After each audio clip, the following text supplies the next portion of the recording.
decarbonise all of the routes with the minimum electrification. So this isn't necessarily choosing the ones you think. This is an iterative process, and our iterative process ended up with, for electrification, 66% of the network needs to be electrified for full decarbonisation, except North Highland Line, West Highland Line, Wales, Cumbria Line.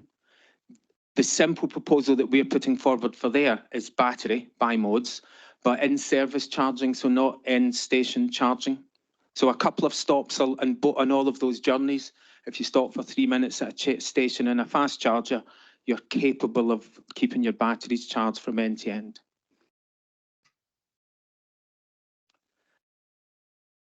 So that the 133, that number of battery trains that you can buy just now, by the time 2050 comes, if you follow our strategy, if you go through the steps, and these are the steps from left to right.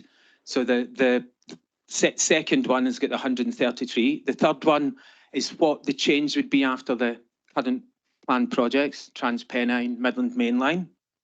You get 42 of those routes can be fully electrified, OLE, but you still need 114 batteries. Network North gets you maybe 14 routes additionally electrified.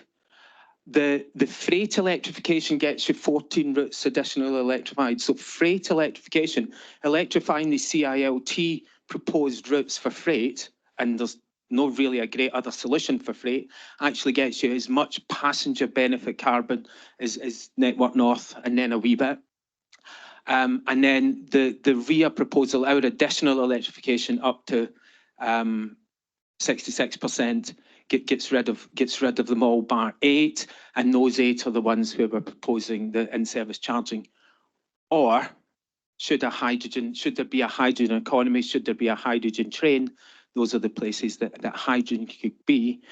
But we can buy battery trains now, we can put the charging stations in now, so we would challenge, why would you wait on something that doesn't exist when you can do something now?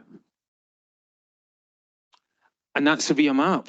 It's drawn in small details, which you can't really argue about every single segment, but it's close enough. It's 66% of the network. That's what we think it's going to look like in 2050. Thank you very much, Robin. So conclusions and recommendations. We've coined this thing the plan of thirds. So third is already electrified. That's good news. It's actually 38%, but let's call it a third. So that's nothing to do there. A third doesn't actually need to be electrified because we can propose, we can utilize BEMUs. So let's take out the oldest DMUs, replace with battery electric multiple units, get immediate benefits, help the order book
That sounds like it's working.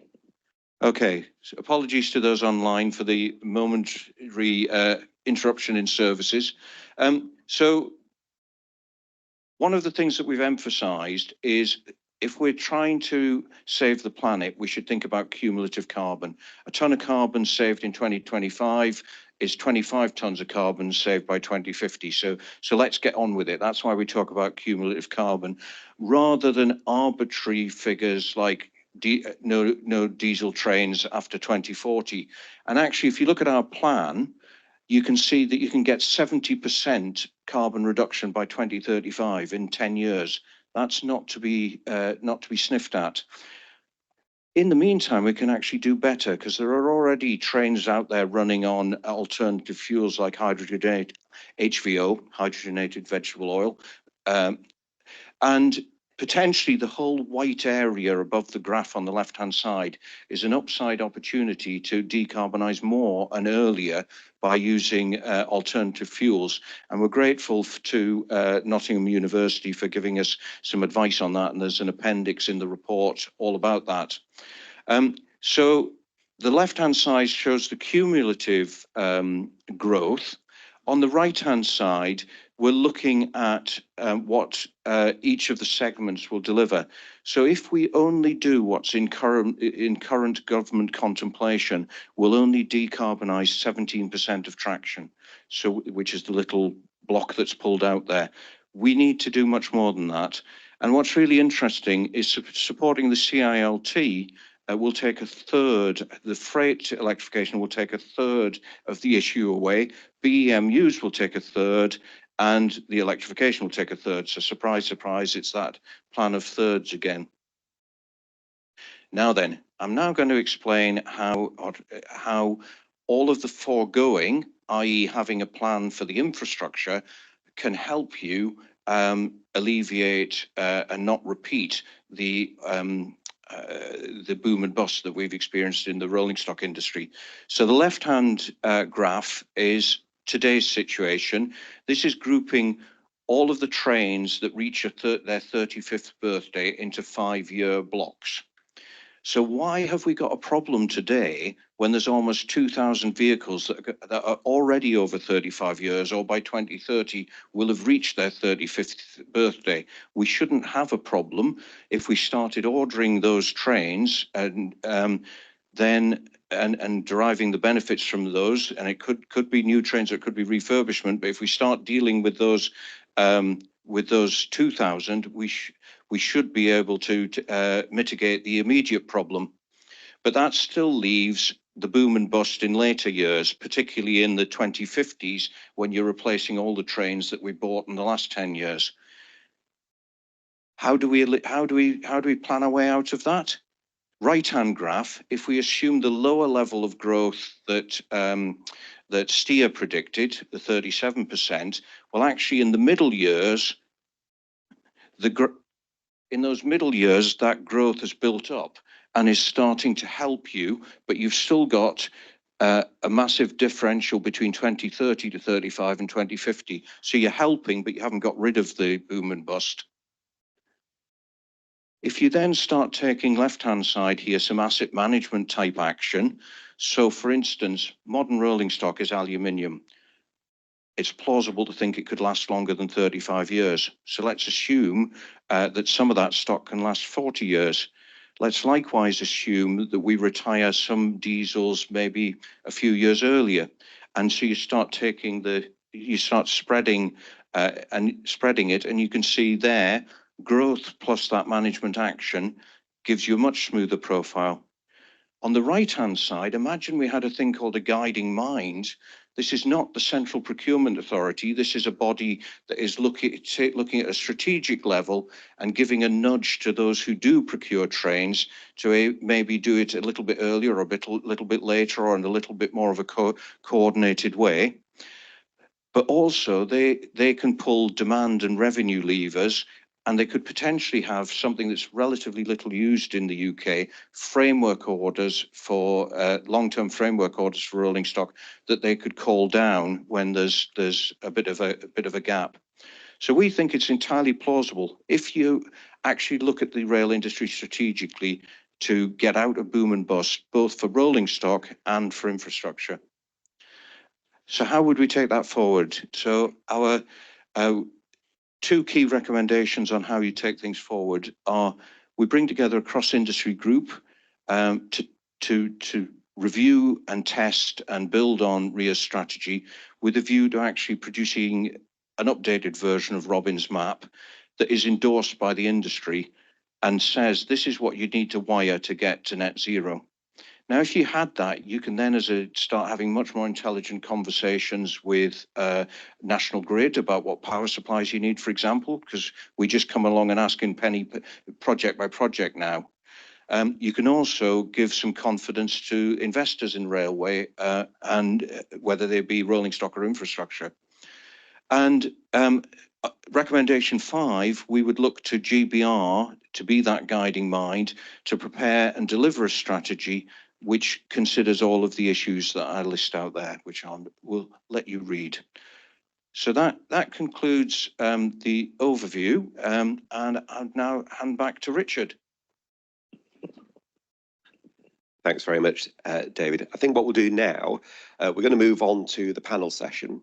And the way we're going to do this, I'm going to invite the panelists to come up and join me here at the front. And then we'll have a little talk amongst ourselves, and then we'll throw it open to Q&A. So guys, if you want to come and join me here. Now, am I right, Phoebe? We got another microphone for when we come to the Q&A. So we're going to have to use this one, aren't we? Okay, right. So okay, so right, we'll cross that bridge when we come to it, right? So first thing we're going to do is have a bit of a chat amongst ourselves. Before I introduce the panel, though, quick question for you, David, if I may, from that overview. So, I mean, it's a terrific report, from my point of view, not least because it's the industry actually saying this is what we think we need to do, as opposed to waiting for someone else to tell it what to do, which is, you know, something that I think a lot of us feel is a real step forward. The other thing that's terrific about it is not just about rolling stock, although you talked about boom bust there. It's very much a whole system approach. You're talking about an infrastructure solution as well. So this is becoming quite a big plan. How do you think we move in the immediate next step to get everybody kind of bought into this? Because it's a great plan, but everybody's got to buy into it. Absolutely right. I mean, RIA wouldn't naturally be the organisation that would do a plan like this, but in the vacuum of the absence of a plan, we thought it would be useful to actually put something down on paper to start the debate. So that's really what today is about. The next challenge is to get everybody round the table and actually build a consensus that what we've done, we hope, is directionally right, but it'll need further detail to make it make it fully robust. So we will be after today, we will be sending copies of this report to stakeholders across the industry seeking meetings, and we'll also be looking to work with colleagues who we already know there's thinking going on in the industry about bringing together a rolling stock group. So we'd like to build on that, and that work also needs to consider track. So we'd like to potentially bring together a group that considers the whole system and builds on what we've done, hopefully. Brilliant, thank you. So what I'm going to do now is introduce the panel, and then I'm going to give each of them sort of 2 minutes, 3 at the most, and I'll take the microphone off them if they exceed that time, just to give their initial reaction to what they've heard and what they've read. So first up, Graham Clark, who's Head of Business Development at Rolling Stock at Siemens Mobility. Then we're going to talk to Matthew Prosser, who's the Asset Management Director at Angel Trains. And then we've got Gary Keener, Professional Head for Electrification at Atkins Realist. But start with Graham. What's your initial reaction?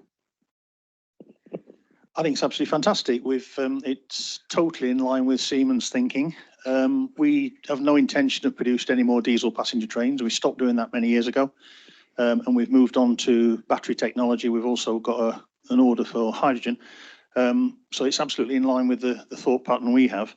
Just to give you some context of this, if I may, we've analysed 7 particular routes or 7 particular networks even which are the 5 that were in Hugh Merriman's document. Plus also we looked at the North Wales Main Line and the Welsh Marches Line, and also phase 1 of Scotland. And applying this kind of technology compared to the next best thing, I guess, which is a diesel bi-mode, I assume. This kind of approach would save us about 3.5 billion just on those 7 routes alone in cost of whole life ownership over 35 years. That also equates to somewhere around 12 million tonnes of CO2, which again, if you look at the government, the DFT's tag guidelines, equates to another 3.5 billion of value. So we're talking about a 7 billion saving by taking this track and train approach over the alternative ways of doing it. If you consider that in terms of numbers of vehicles off the road, it's about 80,000 cars worth of CO2 that we'll be saving. And also somewhere around about 60,000 tonnes of NOx and about 750,000 tonnes of particulate matter over the 35 years. So we absolutely support this, and we completely think it's the right way to go.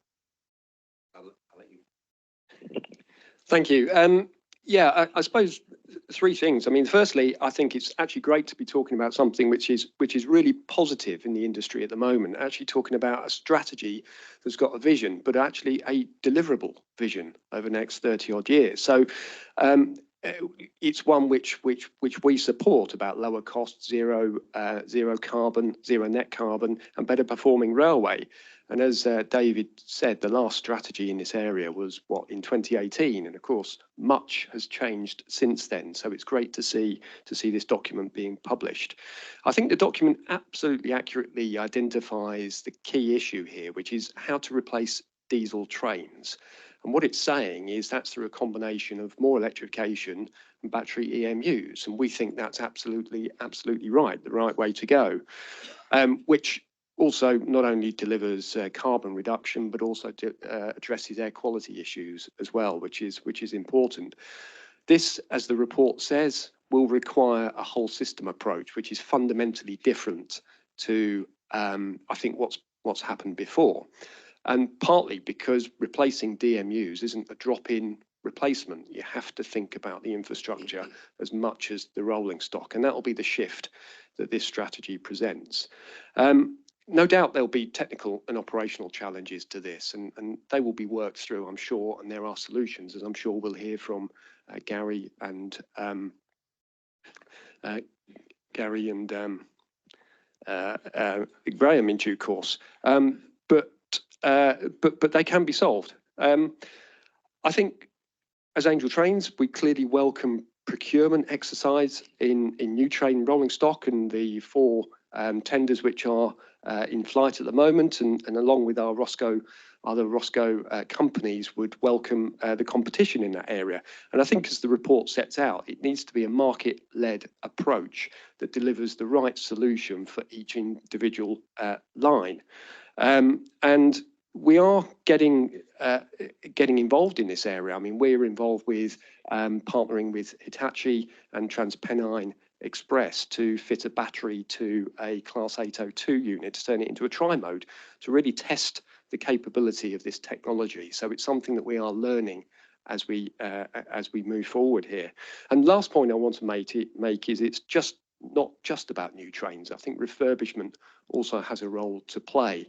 We're coming to the end of our refurbishment of the Pendolino fleet, which Richard knows very well. I think it's turned it into basically a new train.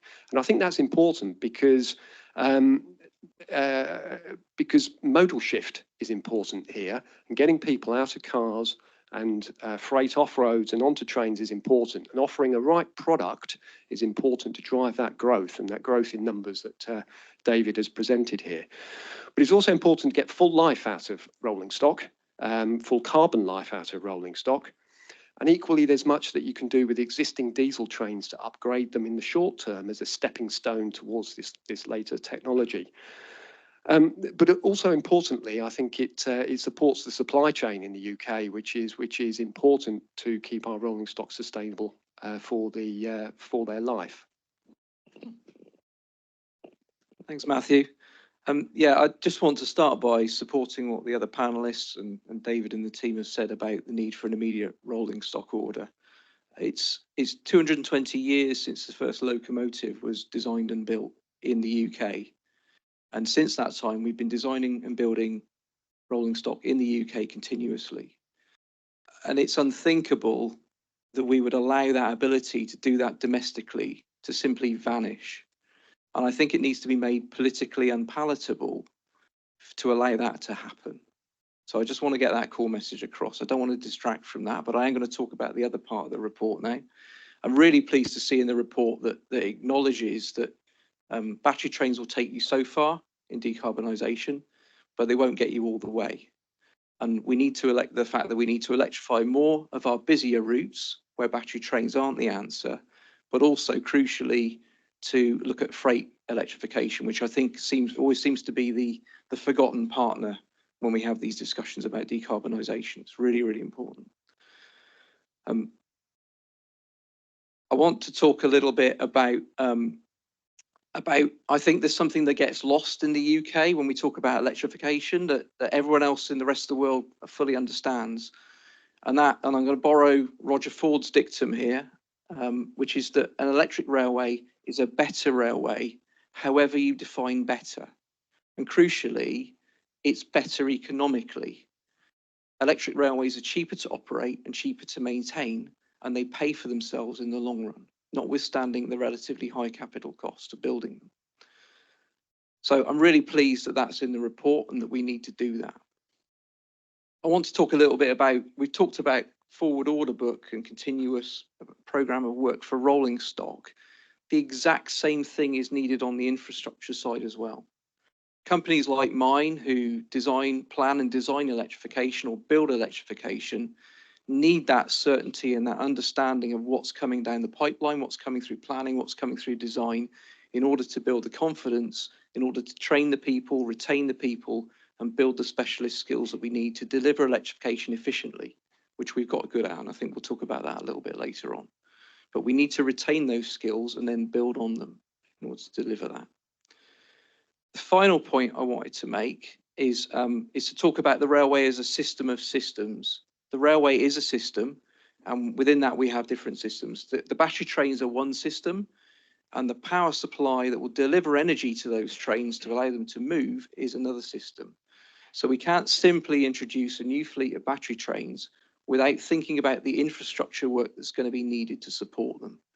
So all those fast chargers are going to need grid connections. That needs significant forward planning.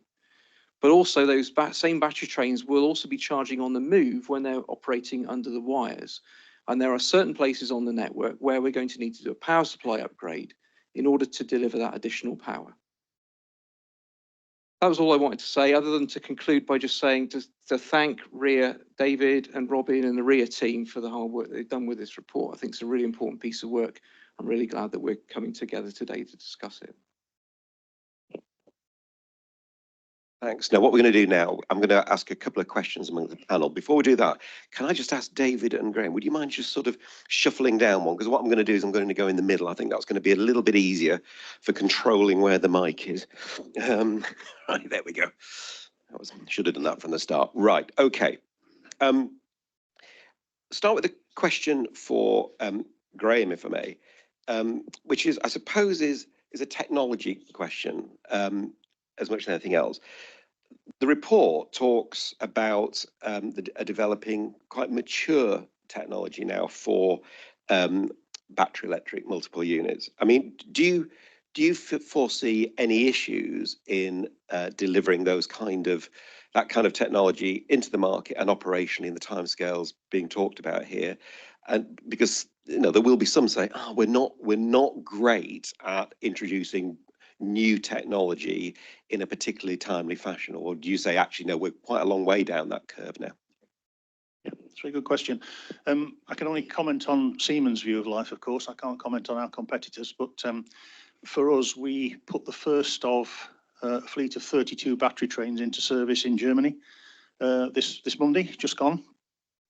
We've got 4 orders for fleets of battery trains, 3 of which are in Germany, one of which is in Denmark. And as far as Siemens are concerned, this is a really mature technology now. It's just viewed as business as usual. We've chosen a battery cell, which is lithium titanate oxide. It lasts for 20 years, so you probably only have to overhaul the batteries once in the life of the train. It's inherently stable. It's very safe. You can look on the internet at LTO cells, but you can literally hammer a nail through them and they won't catch fire. So it's very, very different from the technology that you see on electric bikes or Tesla cars or things like that.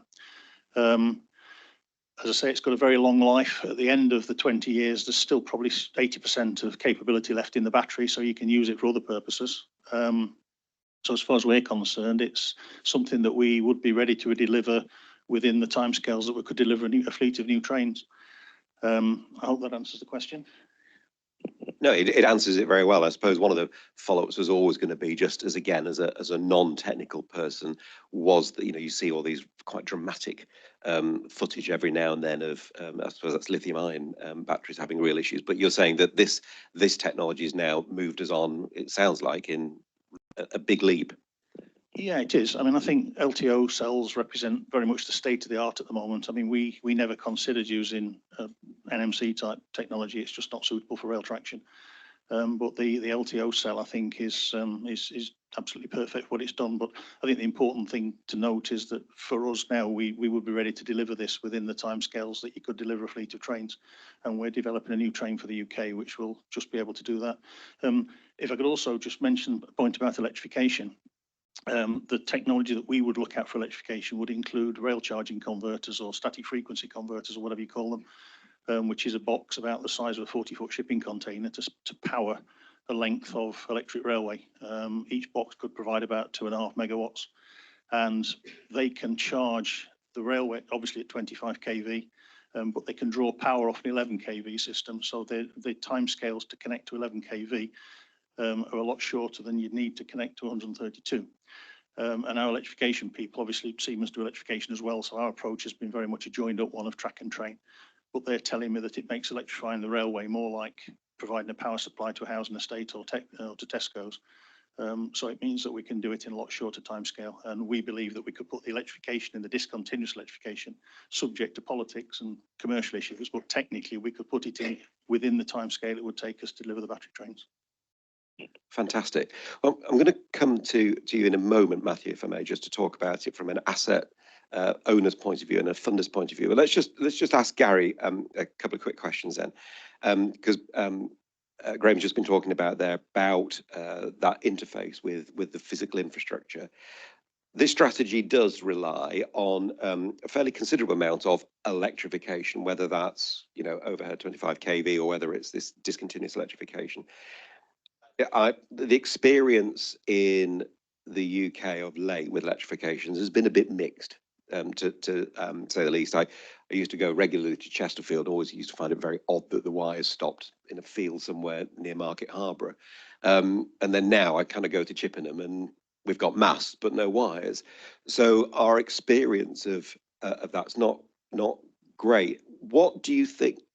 Why do you think electrification had so many issues, cost issues, program issues? Is it as simple as we just didn't have a constant plan? Thanks, Richard. I'm slightly annoyed you mentioned Chippenham because that's my home station. So I have to look at those masts most days, and it does great. It's certainly true that in the 2010s that we didn't do a great job on electrification, and that was to a large extent a function of the very boom and bust that we've been talking about. The original plan in 2010 was to deliver 2 major projects by 2016, so in only 6 years from a standing start. That plan was quite heroic, and then we doubled down and we ended up with 10 projects all trying to deliver in parallel. So it's not a great surprise that we lost control of program and we lost control of costs. But since then, the industry's done a lot of hard work and a lot of hard thinking. RIA's been leading some of that work, but others have been contributing as well. We have as well. And we've learned the lessons, and that is now a historical problem rather than a current problem. So if you think about electrification schemes that are going on today, you mentioned Market Harborough. We're involved with that, with the Midland Mainline project. That's just quietly rolling north. It's not making any headlines in a good way. And that's because they're just quietly delivering on time, on budget. Same thing's happening on TransPennine. Same thing's happening in Scotland. The lessons have been learned, but there's more. We're not resting on our laurels. There's more to do. There's quite significant further efficiencies that are available. And having a continuous work bank and having a rolling program will help with that, because obviously economy of scale kicks in. Also, you can retain the skills, you can start getting all the marginal gains, squeezing the waste out of the process. There's a lot of waste in our processes at the moment. I'm sure this won't come as a shock to anybody who works in the industry. We're not there in terms of process and waste yet. So there's more we can do, but the problems of CP5 are now in the past rather than present. That's terrific. I don't know if this is a question for you, Gary, or a question for others, but it sort of relates to sort of climate resilience. So again, electrification, fantastic, but the more we put infrastructure up, it's got to be robust and resilient, and we still have, you're as strong as your weakest point, aren't you? So have we now cracked that? Have we got a solution now that if we did a strategy like this is going to be climate resilient for the next 50 years, not the last 50 years? And I suppose this might be a question for David, really.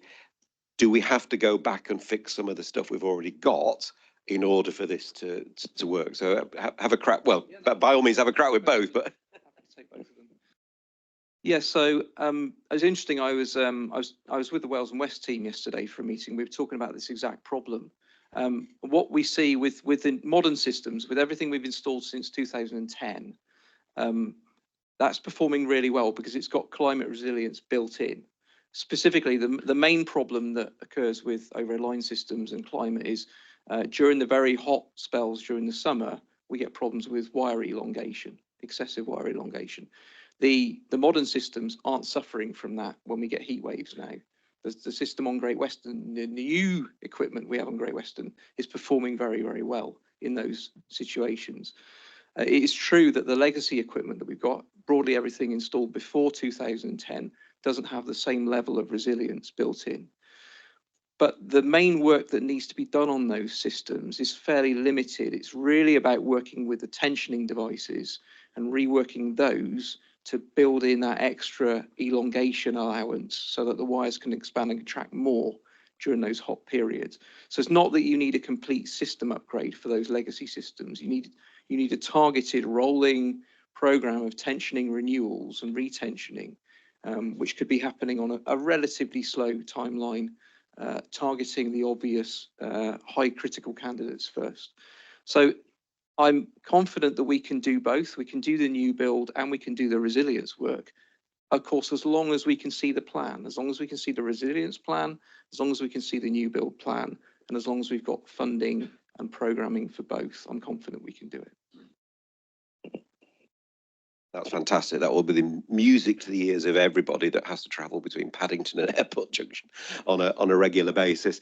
It's been great. Well, we've already got some questions appearing on the meeting chat here. I'm seeing this go as we go, so that's good. We'll be getting on to the questions in a minute, but just want to come to Matthew now. You look at life from the funder and the asset owner's point of view. When you look at a strategy like this that's got two things, I suppose. One, quite new and innovative technology starting to appear, which has not been funded or put into service before. And you also see things like bundled solutions, whereas we're even here talking about doing track and train as a package. Do you look at that and go, oh goody, that's a great opportunity? Or do you go, there's some new risks here we need to think about? How does the funder look at something like this? Yeah, I mean, I think the answer is yes, this is an opportunity, an absolute opportunity. I mean, as Graham highlighted, the technology is mature. And we are seeing, you saw some pictures on the slides that David showed of systems which are going in the UK, in the valleys, in South Wales and in Merseyside. So there's a maturity to this product, which I think demonstrates that the risks can be controlled. And let's remember that we, Angel Trains and the other Roscoes, are informed buyers in this area. So these aren't things that we are simply providing the money for. These are things where we intimately understand the product, the risk, the application, and the duty cycle. And I go back to the project we're involved with Hitachi, and really the purpose of that trial is to really learn more about the capability of this system, how it interfaces with the infrastructure, how it can be recharged, what the performance capabilities are of it, and how the risk and operational risks are managed. And we're learning as we go through that. So I genuinely see it as an opportunity. And in terms of the kit itself, I mean, it is, you know, the batteries which are going onto the Hitachi train come from a Nissan Leaf, or they're the same battery as a Nissan Leaf. So essentially it is proven technology. It isn't as simple as simply putting batteries on the train and plugging it in. There's an awful lot more that goes in terms of the engineering to manage the battery temperatures and the control system, but it's doable. And we are trying to understand the case for retrofitting this technology as well as introducing it to new trains. In terms of the question about funding and risk, I think that is that's an area which, as I say, in the absence of CP7 funding for this type of infrastructure enhancement, actually private investment is really the only way that these systems will get off the ground and be delivered quickly. I'm glad you mentioned that on the private investment point. Let's just talk about that very briefly. So if you take a straightforward weighted average cost of capital calculation, private money, because it's got an equity component in there, is going to be more expensive than public funding on a straightforward WACC basis. How do you make the case then from a value for money point of view of doing it through a private model rather than a just of a direct CP7 enhanced model? Yeah, I mean, that is true. However, the government has higher priorities than transport. Transport isn't a protected department. So I think if you had to wait for public investment to do this, we may be waiting quite a long time. So it gives the opportunity to accelerate and bring private capital in. I think also the private industry working in partnership with public actually brings a lot of expertise. You know, we're hearing that from Gary and Graham. There is expertise that can be brought to bear here that can help actually address some of that. I think also that that this is about managing assets, and what we do is manage assets over their lifetime. So actually we're bringing value in ensuring that the value is got out of those assets over those lifetime.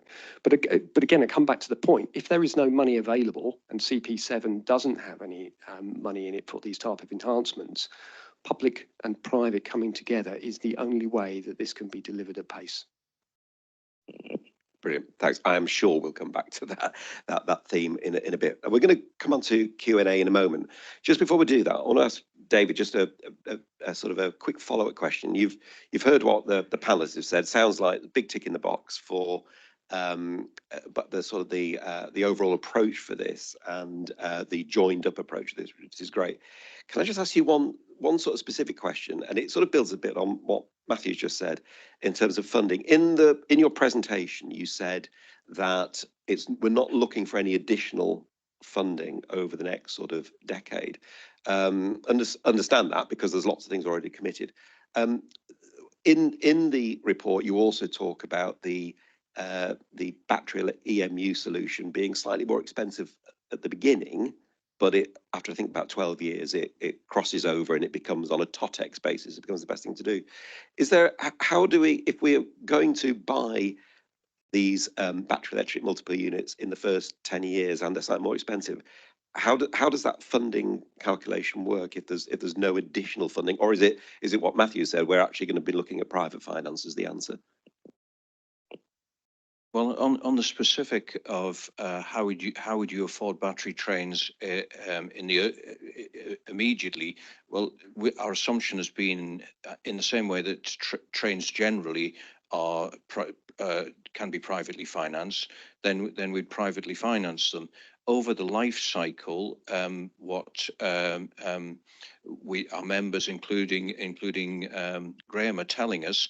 And it's not a surprise, is that whether it's an EMU or a BMU, it's cheaper over the whole life cycle. So it solves a government problem. The government, don't have the immediate funding in order to be able to in order to be able to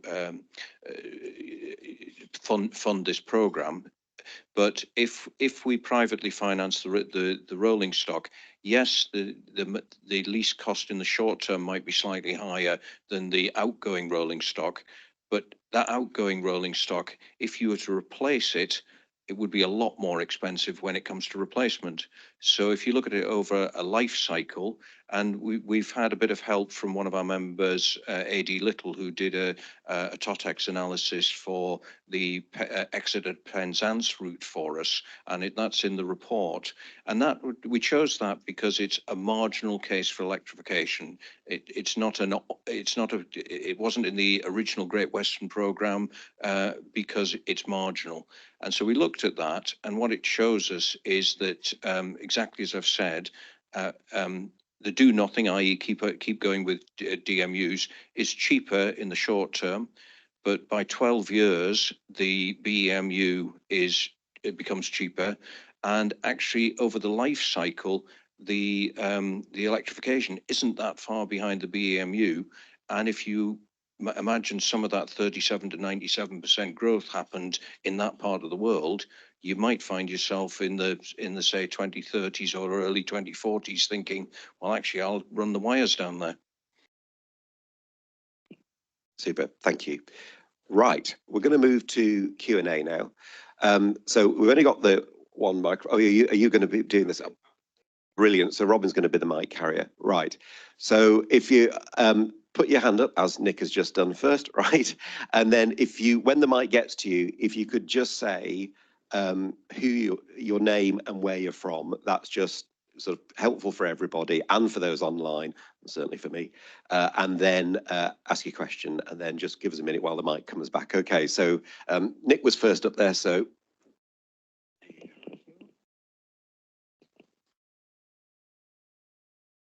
Thank you. It's Nick Hughes from Hitachi Rail. I think it's an excellent report, David. I think as an industry, we've tried to tackle this problem a number of times over the years. We've all contributed, all the main OEMs in the UK.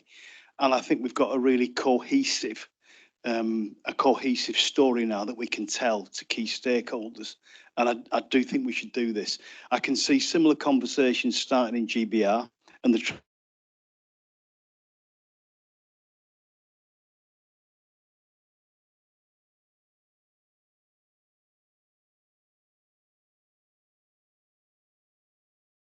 in principle refresh, we recommended rebuilding 13%, 13%, rather than 37%. And that's by deploying all the techniques that are now available, voltage control clearances, slab track when it's appropriate to, and really throwing everything at it. So that kind of gives you an indication of how much we have learned from the 2010s. I think there's a question. Right, we'll come to you in a minute.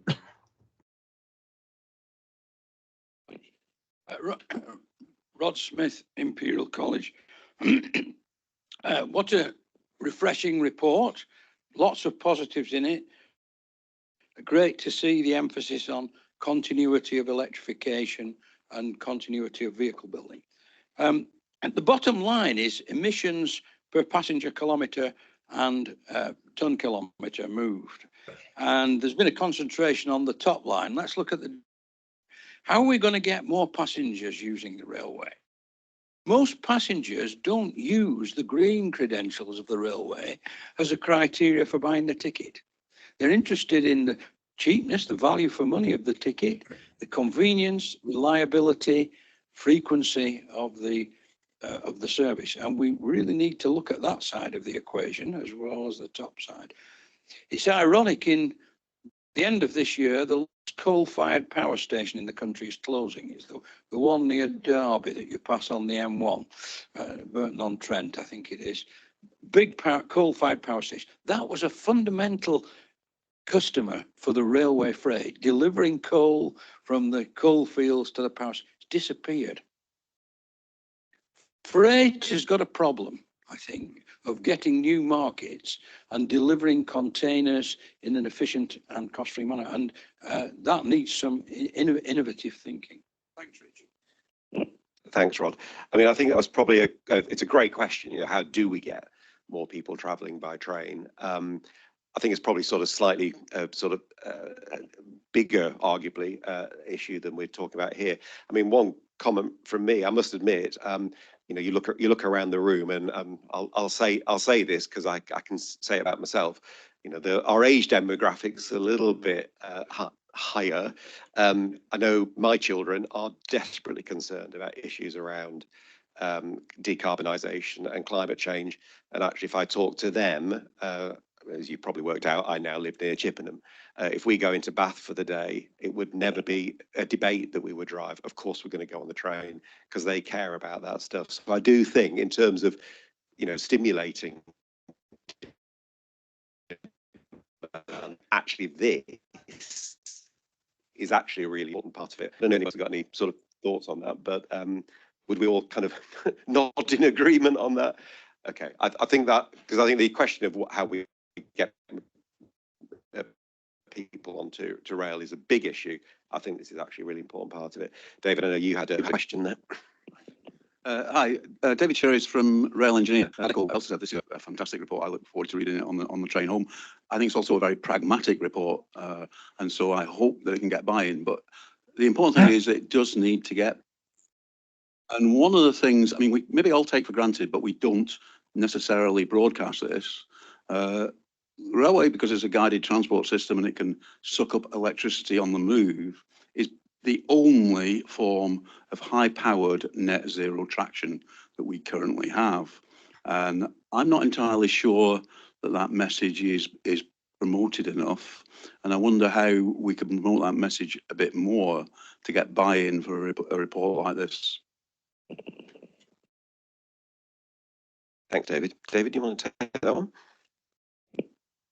Yeah, as you know, David, we've been trying that angle for quite a while, and we've got all the evidence. And back to the earlier question, you know, as Gary said, an electric railway is a better railway anyway, by whatever way you measure it.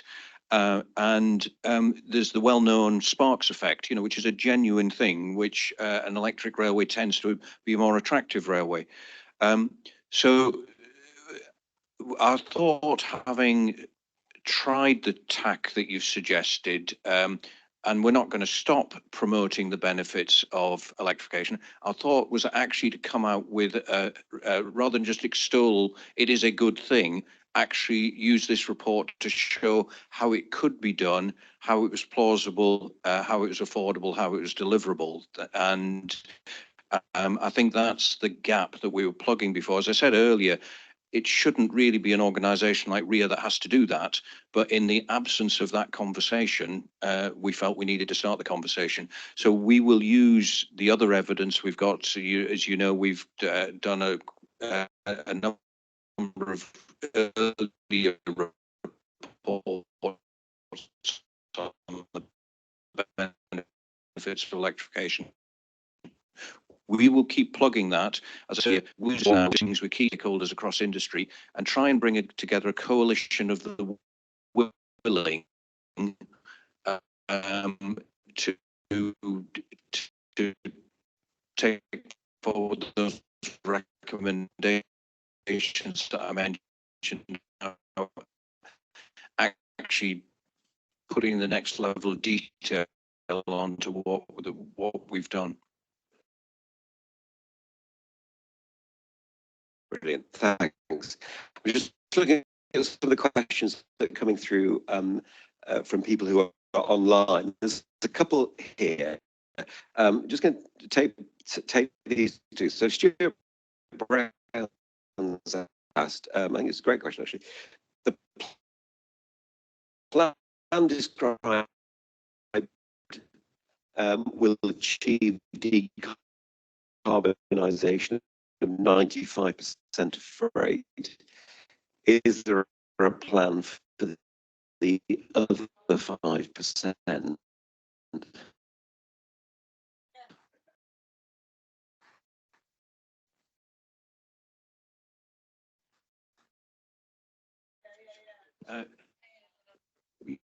Yes, and actually you picked up what you thought was a typo the other day, and I've referred to my learned friend Robin, and where we say 98% of freight, it's because the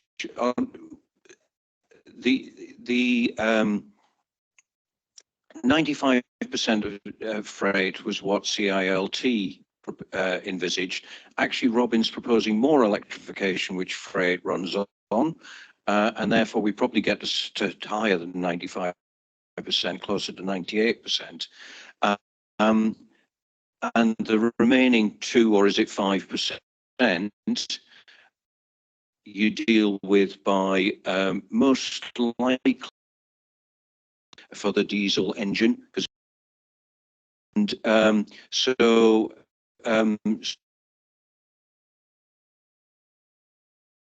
Thanks. Phoebe, could you just go a little bit more? Questions. I think should we ask Gary to have a go at the first one, then well, I'm sure everybody will probably have a bit of a view. Gary. Yeah, so on the question of how low carbon is electric rail right now, with the UK's current energy mix, we are significantly lower carbon. I don't have the numbers to hand, but I think, David, we put it in the RIA electrification report, didn't we? So I'm from memory, it's about 1 of the carbon or something like that. Don't quote me on that.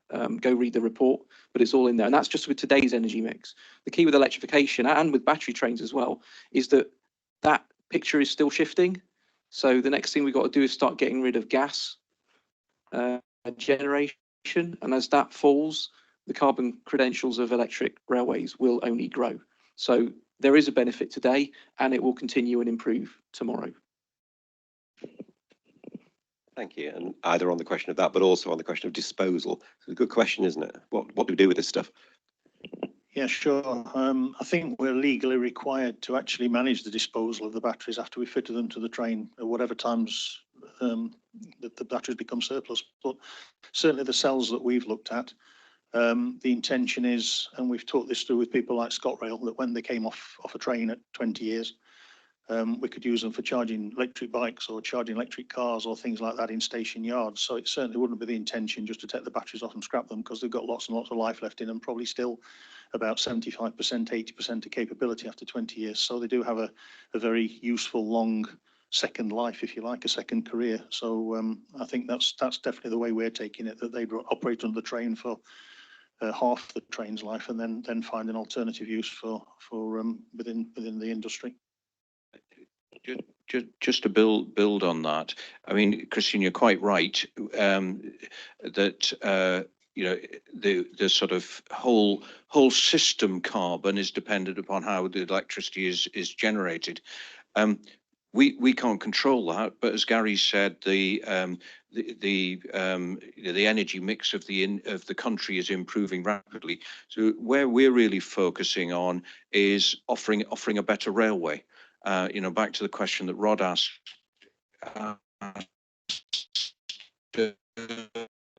earlier. An electric railway is a more attractive and railway because, as Richard said, certainly, my children do consider green credentials when they're making decisions. Not all young people own cars, but they're much more, there's a much lower proportion of young people own cars. They're much more interested in public transport. If we offer a decent service, they will use it. And business users actually will, many businesses that have to report their green credentials, as listed businesses do, will find it increasingly difficult to be using any mode of transport that isn't decarbonised. Just a quick follow-up question, if I may. I mean, everybody in the room may know the answer to this, so indulge me. I was surprised when you just said, Graham, that when the battery comes to the end of its life use on the train, it's still got 75% of its life left. Why not use it on the train longer? Is there something magic about it that happens that the train is so consuming of certain amount of energy that it does work after that point. I mean, that just strikes me as odd. Yeah, I mean, it's a bit of a generalisation because it depends how hard you work the battery. But obviously, the battery on the train, we don't really let the driver of the train have control over the battery. The driver will tell the train what he wants it to do, and the train will then decide actually what it is willing to do. But I think that we do all our calculations, and people quote numbers of a 50-mile range and numbers like that, which is absolutely fine. But we do all our calculations based on end of life for the battery. And there's a top 10% that we don't use because batteries have memories and they're rather strange characteristics. So the top 10% we don't use. The bottom 15% we tend not to use. So we're working on the 75% in the middle. And all our calculations are based on that. In an emergency, then you can dip into the 15% at the bottom if you absolutely have to, but we try not to.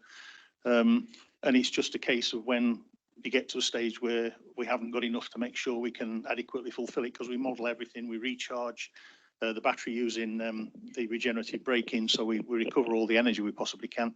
But you get to a point where you think that it's just not necessarily capable. You could run it for longer, but obviously you would eventually start to get into a degraded mode. So it's just where you draw that point. Thank you. I think I now understand why my iPhone, when it says it's got to about 80% of its battery life, it's time to buy a new one, isn't it? Right. Okay. Right. Power block. Thank you. I know there's some questions at the back here, but I just want to ask a quick question. If I may, a view about infrastructure. There was a great question that was up on the screen, which I can't see the name of the person now, but I'll see if I can remember it. Was CP7's fixed in terms of the amount of money that's going to be available for Network Rail. So if we want to start doing some of this additional infrastructure investment, maybe private finance is the solution for that. Have you started to give some thought to the sort of models that might be available, either for infrastructure related private finance, or maybe even for this bundled approach with rolling stock as well, on perhaps a programme or project by project basis? Yeah, I mean, I think just the point about funding infrastructure isn't necessarily new. I mean, we're already doing this. We're already investing £50 million in upgrading Tyseley Depot in Birmingham to support the train operations in that area. So investing in infrastructure isn't new, and in terms of the model for this, I think I would refer to recommendation 2 that leads on to recommendation 5, which is really we need to understand exactly, work with the industry to understand what that means, because there's a number of different ways that you could do it, whether it's just straight finance or whether there's more involvement, what the revenue model is for that, and also the risk and indeed the return ratio. So there's a number of different factors to consider, but the basic point is there is private capital that can be deployed to accelerate these enhancements to the network.